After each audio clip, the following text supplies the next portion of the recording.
The views and opinions expressed on the following program do not necessarily reflect the views or opinions of Nash Community College, the Board of Trustees of Nash Community College, or the North Carolina Community College System. We don't need no stinking budget. Oh, no. Well, you buy a hat like this, I'll bet you get a free bowl of soup, huh? I'm not wearing hockey pads. I'm gonna make him an offer again. You play ball like a girl! Oh, yeah! Come to play! And Leon's getting larger.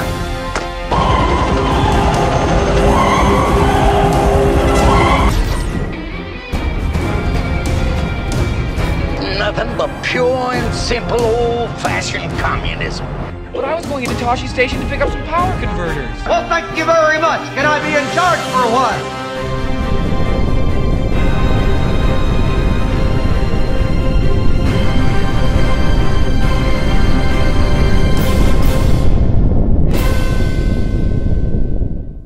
Hey guys, welcome to Big Bang Cinema. My name is Isaac Anderson. I'm Tyler. Oh man, you kind of jumped the ball there. You actually went on a little early this time. I did. I even showed up at the studio early today. I wasn't late again. I know, man. I appreciate it. Good to see you. Good to see everybody. We're actually matching today. We look like we're some part of cult. With Mr. Chris over here told me we look like we're starting some sort of low budget cult, right? Yeah, except they're not in it. You're not in our cult. Looks like you're trying to start something at the very least. Well, we're starting to try to start a fashion trend. And also on the Hunter cam, we got Mr. Hunter Baker over here. How you doing, man? His name is Hunter Baker. That is two occupations. That's why I called him Hunter Baker. I'm fantastic. Oh, good to know. Okay. Yeah. All right. Guys, in case you don't know, this is a show where we talk about movie news, movie reviews, and everything in between. And my goodness, don't I look pale. What's the in-between part? The in-between is just when we get off a topic, which is probably like 90% of the show. I thought the in-between is where all the ghosts live. Speaking of where all the ghosts live, James Cameron, he's going to be making a whole nother trilogy of the Terminator movies. But get this. Oh, I heard about this. Yeah, he's going to ignore all the sequels that aren't Terminator 2. You mean no Christian Bale? No Christian Bale. No, that creepy guy that ended up living in a cardboard box in Skid Row?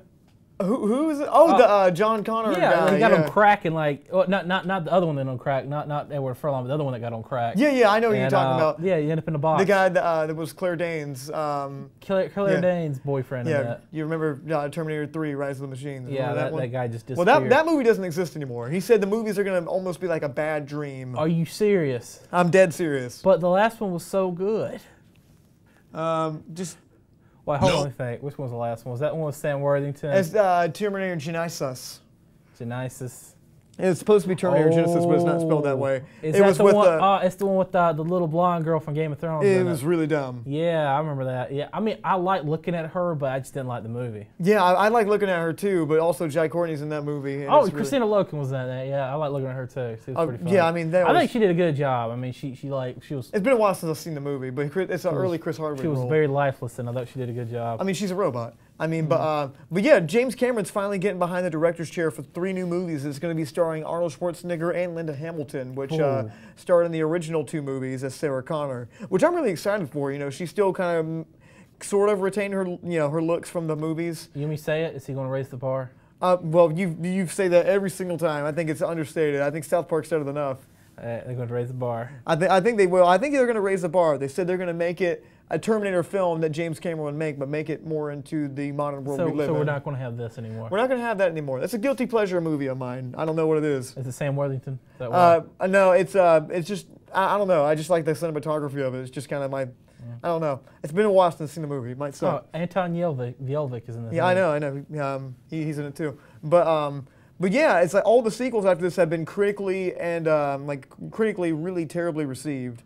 And I think financially the last one wasn't that great, was it? I'm not sure. Could you pull up the box office revenue of Terminator Genisys? I want to say about 100 million. Let's say 100,000. Yeah, they would never make another Terminator movie again. I'll say between 100 million and 120 million.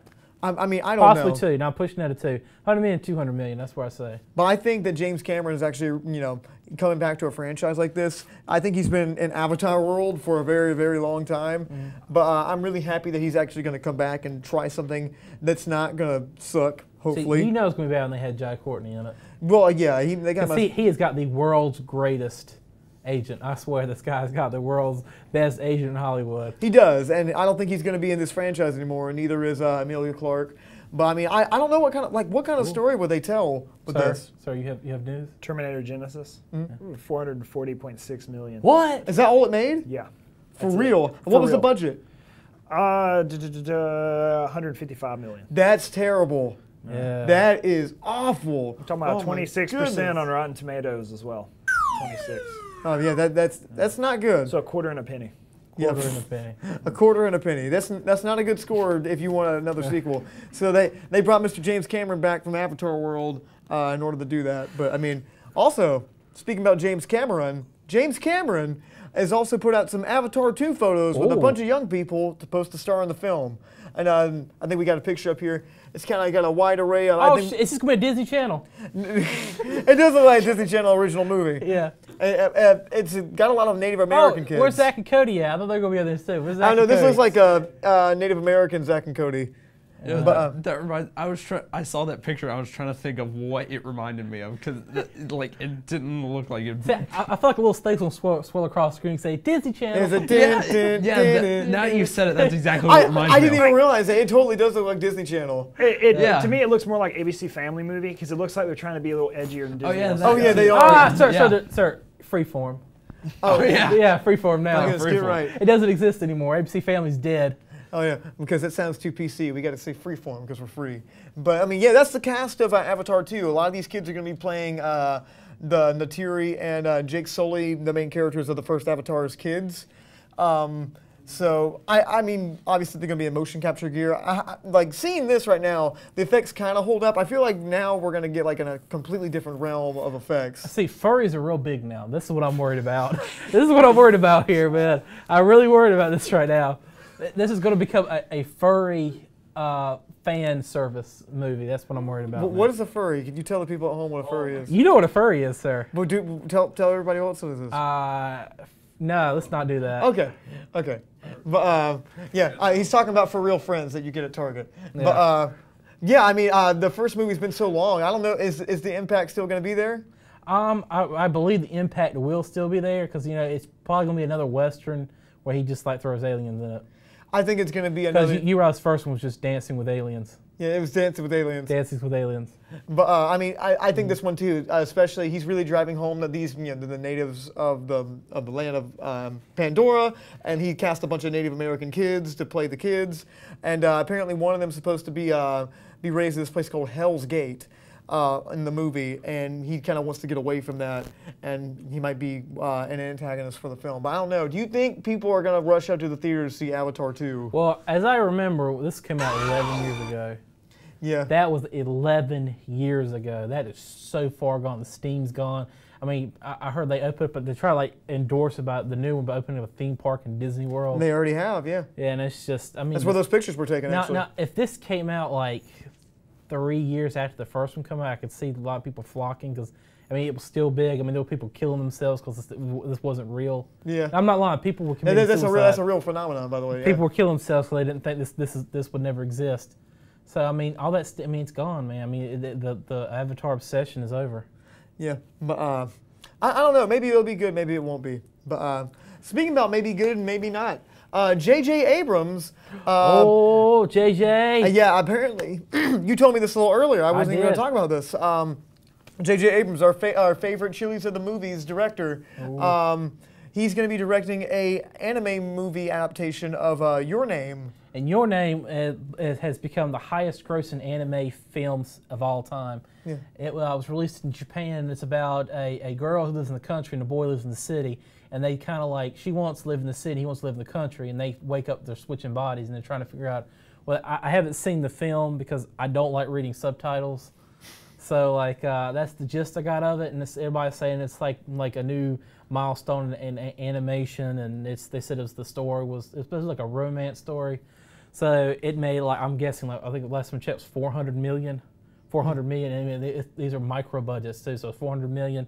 So J.J. Abrams jumped on the Hollywood bandwagon of snatching anime, and they got this movie and they're going to try to make it into a live action.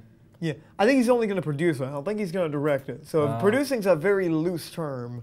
Producing can be anywhere from like, I'm very involved with the story of this movie to, all right, how much money you need? All right, cool, I'll see you next week, kind of thing, you know. So I don't know. It's a very, very loose term. See, only problem is probably going to be whitewashed again. I was about to say, are they going to cast a couple of white guys in there? I guarantee you they're going to be like, they're going to have Japanese names, live in Japan, they're both going to be white. Oh, that's going to be really, really odd. Yeah, very, very strange. It'd be worse to try to have an explanation. Look, Chris, I think Chris is our resident anime expert. Yeah, what do you think about this? Oh, Fable's here too. Fable knows a lot of it. Oh, yeah, by the way, Fable's on the show. Everybody say hi to Fable. Wave your hand. Wave your hand, Fable. There's Fable. Everybody remembers him. We missed him. We haven't seen him in a while. So, what do you think about this, Chris? But yeah, I mean, I haven't personally seen the film, but I've heard of it, and the like whole premise of it is very interesting. It's just with turning it into a live action film, like Tyler was saying, they're probably gonna whitewash it, and they're probably gonna have they're probably gonna do like they did with the Death Note film. They're gonna have it like set somewhere in America. Ooh. Oh my goodness, that's gonna suck. Well, because what I'm foreseeing is like they have like the city be something basic like New York City, and then the country girl be like somewhere in the somewhere like on the edges. Yeah, something like that. Appalachians. Oh yeah. And they're just going to mess the whole thing up. Is what I'm saying. It's gonna be like Freaky Friday meets Trading Places. Yeah, I believe that's the plot for it. Yeah, that is the plot for it. My goodness, that sounds terrible. Yeah, that's like the worst possible thing I can foresee for a live action movie of this. What if they hire Eddie Murphy actually from his to be in it like they did for Trading Places? No, I mean I'd watch that. I'd watch that too. And he plays both characters. Like he gets the whole wig on, and she's like, "Hercules, and they like switch places where like in the country and in the city. So I'm already liking this already. I want to see it. I'm enjoying this. They get Keenan Ivory Wayans to direct it. Yeah, oh my goodness! It's just. At least we'll get some funny stuff in there. Yeah, it's usually when I hear of an anime movie or an anime being turned into like a live action film, I always take it with a grain of salt because it usually doesn't end that well. Not at all. It never does, and especially like when you if you try to put something like that in America, it's only going to make it worse. I mean, look what happened to Kira. Again, if you especially think about the recently released Death Note on Netflix. Yeah, and then look at Ghost in the Shell. Yeah, but at least they're doing it from everybody was cast right, and then bam, the main girl was Scarlett Johansson. Yeah. Yeah, at least it's a movie and not like a short story. Yeah, at least it's a movie being turned into a movie, not a full-length anime being turned into a movie. Yeah. Well, I mean, Ghost in the Shell was based off the movie, and that still was horrendous. Yeah. Horrendous mess. So I mean, I don't have a lot of faith in this is going to do very well. I mean, guys, tell me what you guys think. Leave a comment at facebook.com/studio67ncc.edu. No, that's not what we do. Oh, we don't do the EDU part. It's Studio67NCC on Facebook. We would love to hear what you guys have to say. So, guys, we're going to take a really quick break, but when we come back, a non-spoiler review about Kingsman: The Golden Circle. Stay with us. That. In a world where some things are beyond legend, they will search for answers. Be prepared. Hang on to your seats. They are going where no one has gone before. Until now. Why are you so close to me? I don't know. Let me back up a little bit. Yo, check out our show on Big Bang Radio.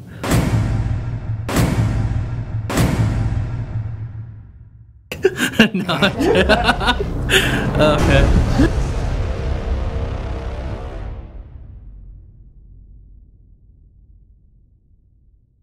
Did you know Nash Community College offers 12-degree programs entirely online? Are you interested in information technology? Explore information technology systems, network management, systems security, healthcare informatics, or web design and administration. These 2-year programs are only a few of the online associate degrees offered through Nash Online. Students receive the same quality instruction and resources as on-campus students without ever stepping foot on Nash's campus. Learn more about Nash Online today at online.nashcc.edu. Nash Community College will host the inaugural Bounty and Barrel event Thursday, November 7th from 6 to 8 p.m. Join the community for an evening of North Carolina harvests, meats, and seafood while sampling barrel-aged spirits and student craft beer, plus a VIP hour with special guest and certified spirits specialist. Don't miss this Bounty and Barrel event, November 7th from 6 to 8 p.m. on the campus of Nash Community College in Rocky Mount. Welcome back to the show, guys. I'm Isaac Anderson. I am Tyler. And apparently what are you doing, Hunter? What's up with this? I think he's going to wax his eyebrows. Can you show the people at home what you've just done? In the camera right there. Yeah, okay. That's fine. Okay, guys. So this week's movie review, we actually saw a movie that's a sequel of a really popular movie that I think we both love, and I think a lot of people out there really love, and that is... Don't keep putting the tape on your face. It's Kingsman: The Golden Circle. Yeah. How are you expecting to Google facts like that? By feel. Okay, we're just gonna feel this one out. I am one with the internet. That's not a good thing, man. Well, you were one with the 4chan. Oh no, you don't want to be one with the 4chan. But guys, in case you don't know, Kingsman: The Golden Circle is a sequel to Kingsman: The Secret Service, starring Taron Egerton and Colin Firth. And in this movie, Eggy, played by Taron Egerton, is kind of distraught when the Kingsman whole company has been messed up by Julianne Moore. Has been messed up by Julianne Moore's character, and she's the main antagonist of the film. And so he has to go to the United States and join the Statesman, the American version of the Kingsman, in order to face this threat. My biggest question was, where were they at when everybody was dying in the first one? Man, they weren't invented yet. Yeah. They weren't in the screenplay yet. Weren't in the screenplay. But what did you think about this movie, man? I feel like there was some parts that were a little bit better than the first one, but there was a lot of it was not as good as the first one. I enjoyed the statesman part. I thought that was really neat, and I thought like a lot of the statesmen did a really amazing job. I thought Pedro Pascal did phenomenal in it. I mean, the whole country, aristocratic.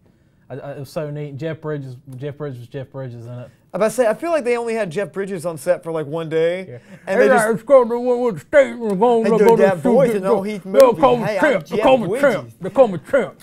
I'm Jeff Bridges. My real accent. I just I'm sit here and drink. I'm Jeff Bridges. I do his voice. That's what he did. That's what he did for that entire movie. Yeah. And then I think he was in it for what 5 minutes? He was in there for like 10 minutes. Like 5 to 10 minutes. Yes. And he sat down every single scene. Yeah, he did. He didn't stand up a single scene. He did. He was dancing in the hallway. Oh no, that was Channing Tatum. Oh, that's what I said. I pointed right at Channing Tatum. No, I said. Oh yeah, Channing Tatum was in there even less. Like, he was there for like 6 minutes. But let's try to keep this non-spoilers right now. But overall thoughts, you enjoyed it? I mean, I liked it better than most movies I've seen this year, than some movies I've seen this year. But it was not as good as the first one. And I do agree with that. I saw this movie. I thought it was a lot of fun. I thought Matthew Vaughn did a service to kind of the thing of the whole graphic novel this is based on, because this is based on a graphic novel, right? Marvel.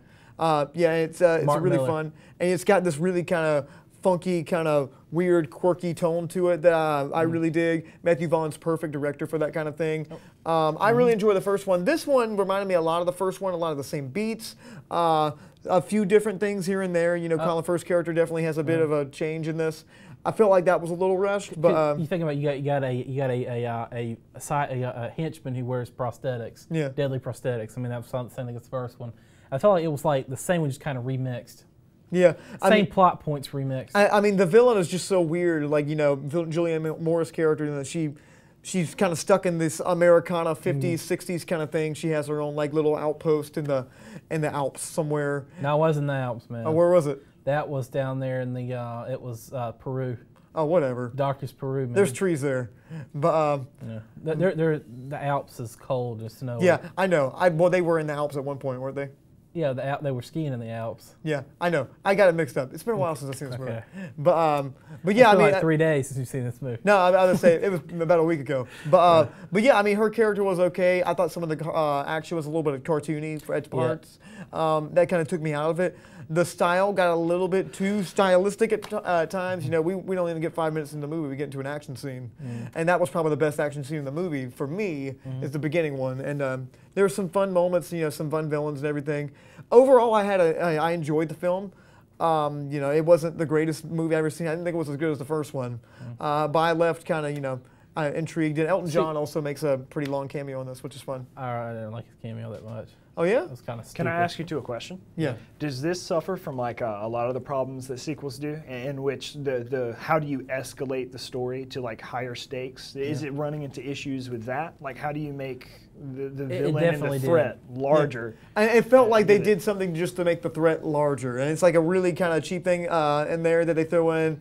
The president is in this movie, and it felt like that got a little bit too preachy corny. at times. Kind of corny in it. Where it felt like they were trying to give a message that like didn't really belong in the film. It was just like, okay, you just kind of throw this in there because you're ticked off. The other problem I had with this is the first one was such a shocking film. You saw Obama's head exploding, you saw Parliament's heads exploding, and then you see, it just this didn't have that. It didn't have the I can't believe they did that. You had none of that in here.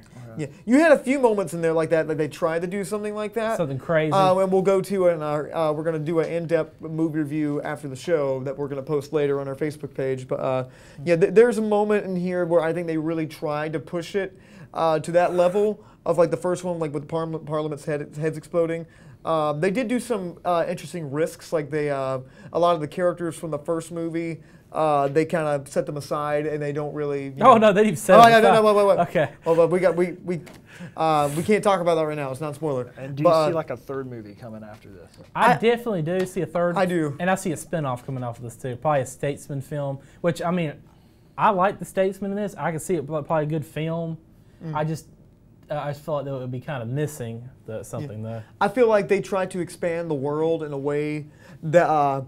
That could have benefited, like a lot of movies have done really, really well, but it's basically the first movie rearranged a little bit and kind of put some different elements in there. You kind of you say, blank is a villain that has really ruthless blank. They have blank, and they want to make sure the world knows that they have blank by holding the world ransom for blank dollars. And it's like, blank, an agent from the Kingsman or Statesman, has to go on a mission with blank to go beat them. Okay, yeah. It was like they went to the same formula, they just switched around a lot of the names in it. Yeah, and there were some fun new moments in there. Some of the Statesman stuff was kind of cool. It was different. I really respected them trying to expand the world and trying to give us new characters that we really that he wants to kind of us to sink our teeth into. Sometimes it felt a little bit try hard. Yeah, it felt a little forced and try hard. Matthew Vaughn, as much as I do like a lot of his direction, some of it does feel a little bit frat boy-esque humor. Well, you remember Matthew Vaughn has a hard time with sequels though. Yeah, he does. Yeah, because I feel like he has all these ideas and he packs all in the first one. Because he doesn't think he's going to get the second one. Yeah. But I mean, there's some new ideas in here. They do try to give you some new ideas, and I really did respect that because it was some of it was fun, some of it wasn't as fun, and some of it worked, some of it landed, some of it really didn't land as well. The Elton John stuff got a little bit repetitive for me. Yeah, that was just me. A lot of the Elton John stuff. But overall, it wasn't a terrible film. I enjoyed it. I thought it was fun, and I thought Mark Strong was amazing in this movie. Mark Strong is probably my favorite part of this movie. He did a phenomenal job in this. Taron Egerton also does a pretty good job too, and there's a few fun, quirky, funny scenes with him. There's some legitimately kind of good action, emotional, good action in this too. Some of it got a little bit too stylistic for me. It went into like Zack Snyder territory where it was just like really slow-mo kind of like action kind of shot where I was like, okay, I just kind of want to see the action. And it had a very unexpected music too. Yeah, I mean, well, the music in there seemed John a Denver. John Denver. John Denver. John Denver's music makes a cameo in this. Well, they're in the States. But yeah, overall, I enjoyed it. I didn't think it was bad, but because a lot of people are giving this movie a lot of hate. But it wasn't as great as the first one. I'm going to give this movie a 6 out of 10. Yeah, like a 6.8 out of 10. You always give those real specific IMDb scores, man. Specific? What do you mean specific? Like point something? Yeah, like 6.85 out of 10. Like you'll give those. 3.65? Yeah, you'll give it those. But yeah, that's a review on the first Kingsman. The second Kingsman. Before we leave, let's talk a little bit about the first Kingsman. I like the first one. Yeah, I do too, and I feel like that was a very kind of a. Thanks for that synopsis. Yeah. But I said that was really in depth there, buddy. I'll give that the Family Guy review. I liked it. I'm gonna go off. But yeah, this one was. I felt like this one was something kind of fresh, new. It was kind of a parody and a different take. I mean, you can see the James Bond parody in it. I really like. Oh that. yeah, I mean, like you can see the Samuel L. Jackson. Even though I wasn't really big on his lisp thing he has in the movie, I like that. That kind of took me out. At least he's trying to do something different and do something that's kind of against his character of Samuel L. Jackson. Well, he is the universal actor, though. Yeah. Well, when has he ever really played anything besides Samuel L. Jackson that's ever worked? Yeah, that's what I thought. But I don't think he's ever played anything beyond Samuel L. Jackson. Yeah, exactly. But I mean, Mace Windu. Mace Windu. Mace Windu. Yes. But that, I mean, that he's Mr. boring Glass. in that movie. But yes, Mr. Glass. That's really. But that's Samuel L. Jackson in a different way. You know, it's just him doing a voice. Oh. I don't think that's a Samuel L. Jackson-esque It's a vulnerable Samuel L. Jackson. It's a more vulnerable Samuel L. Jackson, but I mean, there's a broken and beaten down Samuel L. Jackson. Yeah, it is broken. But Shattered, yeah, you could say. but the first Kingsman, it was really gives a really nice kind of different take on the spy genre. Yeah, I see it more as a parody of the. It was like a serious parody. It was like what I would give Casino Royale if Casino Royale had been like a serious movie. Yeah, I mean, but it also had some legitimately touching moments and like some really actually, it had a heart to it, you know what I mean? It wasn't just complete farcical, you know, fun. And it had the whole like, you know, there's a problem in England with like a hierarchy. Yeah. Really? Yeah, like, you know, they thought he was just street trash and they were like, you know, high end, you know, they were like the lords and they were the royalty lines and it was just street trash and they thought he didn't belong there. Yeah, I mean, yeah. He was a Cockney. He was a Cockney. Yeah, he was definitely Cockney. And he's like, I love the scene where he's in the bar and he's like, manners maketh man. Do you know what that means? And like he has the big fight scene in there. Yeah. That was a lot of fun. That was also brought back for the sequel. Yeah, but yeah, we'll get into that a little bit more in the in-depth review. I feel this is going to be like a staple of these films. Yeah, I mean, like, well, they leave the world. Staple. They put the world in a way that like you can really have a bunch of sequels. There's a lot of things you can do with the characters. He's like James Bond, basically. You know, like a little bit more of a quirky, fun James Bond. And sometimes, you know, some things, you know, you throw things to the wall. Sometimes they stick, sometimes they don't. And it really just depends. So what kind of stuff like you throw at the wall that'll stick to a wall? Well, I mean, as far what as kind of stuff you throwing, man? I mean, it's an expression. Right, Darts. Darts, very good. They saved you with darts. I heard monkey got stick. Monkey gut stick, yes, they do. We talked about that before the show. Yeah, it's only for traffic in Haiti. Right.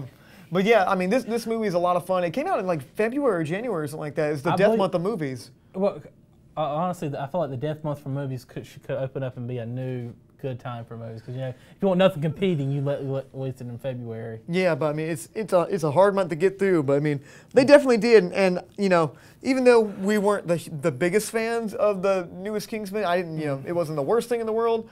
I'm still looking forward to like another sequel for it. I want a statesman movie. I don't know if I'd want a statesman movie. The Kingsman was so much fun. I want a statesman. And movie. they left it open. I want a statesman movie. Well, I don't know. I do like. Give the me a statesman movie. I do like the statesman. The statesmans are a lot of fun, but yeah, overall, Kingsman 1 is a lot of fun. It's got a really fun kind of premise to it. Samuel L. Jackson's a lot of has a lot of cool moments in there, and Taron Egerton's great for that part. Colin Firth makes the movie for me. But guys, thank you so much for watching Big Bang Cinema. We're trying this 30-minute thing out. He's talking really fast right now. Yeah, because we got to get through the show. Oh. But we're trying this 30-minute thing out. Let us know what you guys think about it at facebook.com/studio67ncc. .edu. No. Don't put the .edu on there. Right. But yeah, so leave us a comment there. Let us know what you think. You know, if you don't like it, we will just go back to the normal way. We're just trying something different. And we're going to have a more in-depth review about Kingsman 2 coming up right after this. If I work harder, you'll give me an hour again? Well, it's not like a reward. I just want to see how the fans like it. Okay. I thought you were punishing So me. all 6 people that watch this show, let me know. But guys, thank you so much. Please check out the Kingsman in-depth review after this. Are we doing an in-depth review? Have you not been listening during the show? I kind of toned you out a little bit. I said that like 8 times. Toned you out a little bit. I'm sorry. Okay, but yeah, we have a in-depth review coming up after this. But guys, thank you so much for watching so far. You hear that one? I'm Isaac Anderson, guys. And I am Tyler. Stay lovely. Stay classy, San Diego.